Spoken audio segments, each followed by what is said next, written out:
아는 기자, 아자 시작합니다. 외교안보 국제부 김윤수 기자 나왔습니다. 김 기자, 당시 상황을 먼저 좀 짚어보죠. 2020년 9월 21일이었죠? 네, 당일 낮 12시 51분이었습니다.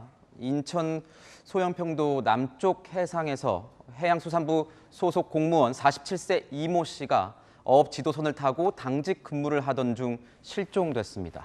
당시 우리 정부는 이 씨가 살해되기 전에 소재를 이미 일부 파악을 하고 있었잖아요, 그죠? 네, 실종 다음 날인 9월 22일 오후 3시 30분쯤 북한 해상에서 구명조끼를 입고 부유물에 탄 이 씨가 발견됐다는 첩보가 입수됐습니다. 3시간 뒤 문재인 전 대통령이 첫 서면 보고를 받았습니다. 하지만 다시 그로부터 3시간 뒤인 오후 9시 40분쯤 이 씨는 북한군에 사살됐습니다. 그런데 그 당시에 이거 시청자분도 지금 이제 궁금하다고 질문 주셨는데 정부가 월북이라고 판단했던 그 근거가 뭐였습니까? 당시 해경은 이 씨가 구명조끼를 착용하고 있어서 단순 실적으로 보기 힘들다. 또 북측에서 이 씨의 인적 사항을 소상히 알고 있었다는 점 등을 근거로 들었습니다.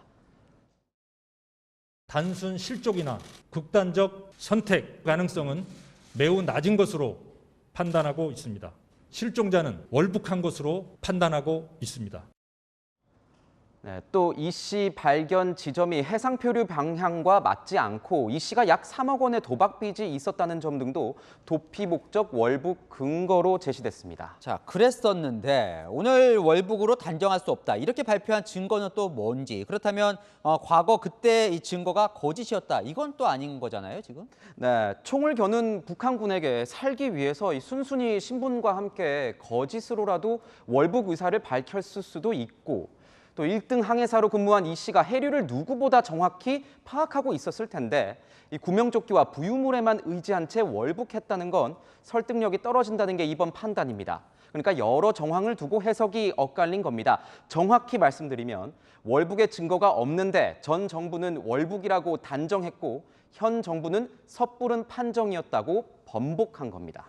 근데 오늘 국방부가 새로운 걸 이제 공개를 했는데 당시에 청와대 지침을 받았다는 거예요. 그게 이제 북한이 시신을 불태웠다는 걸 단정하지 않도록 했다는 거죠.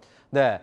국방부는 이 씨가 사살되고 이틀이 지나 우리 국민에 대해 총격을 가하고 시신을 불태우는 만행을 저질렀다고 발표했습니다. 그런데 3일 뒤 이것이 모호한 내용으로 바뀝니다. 시신 소각이 추정되며 정확한 사실 확인을 위해 남북 공동 조사가 필요하다는 발표입니다. 국방부는 오늘 당시 청와대 국가안보실로부터 지침을 하달받은 뒤 발표를 정정했다고 밝혔습니다. 왜 그랬을까 추정을 해보면 북한이 9월 25일 대남 통지문을 보냈는데 10여 발의 총탄으로 불법 침입자를 사격했다. 불법 침입자가 사살된 것으로 판단한 뒤 부유물을 소각했다는 내용이었습니다. 그러니까 북한이 시신 대신 부유물 소각이라고 표현을 하자 당시 국방부가 청와대의 지시대로 당초 발표해서 한 발 물러났다고 볼 수도 있습니다. 그러니까 이제 그 당시의 분위기를 좀 보면 청와대가 어떻게든 이 남북 간의 평화 분위기를 살리려고 노력했던 그때죠. 네, 그렇습니다. 당시 정부는 한반도 종전선언을 추진하던 때입니다. 특히 이 씨가 북한에 사살되고 약 4시간 뒤 문 대통령은 유엔 총회 화상연설에서 이런 말을 했습니다. 남과 북은 생명 공동체입니다. 종전선언이야말로 한반도에서 비핵화와 함께 항구적 평화체제의 길을 여는 문이 될 것입니다.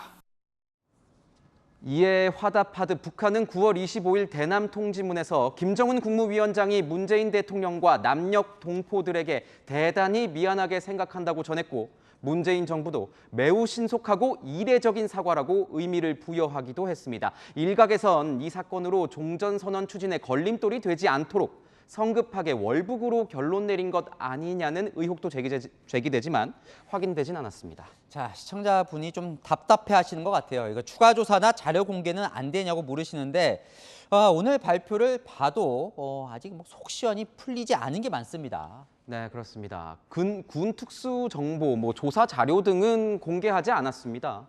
군의 정보 자산이 노출될 위험이 있다는 건데요.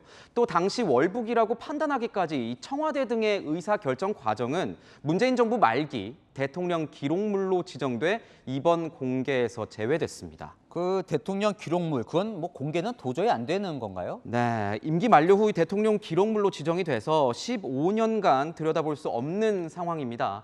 이걸 공개하기 위해선 국회 제적의원 3분의 2 이상이 동의하거나 서울고등법원장의 영장이 있거나 전직 대통령 측의 이 해제에 따라 가능한데 셋 다 쉬운 경우는 아닙니다.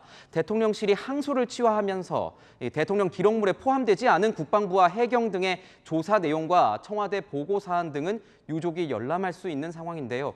유족의 고소나 시민단체 등의 고발이 이어질 가능성도 있는 만큼 이 수사 과정에서 새 국면을 맞을 수도 있다는 관측도 나오고 있습니다. 네, 잘 들었습니다. 아는 기자 김윤수 기자였습니다.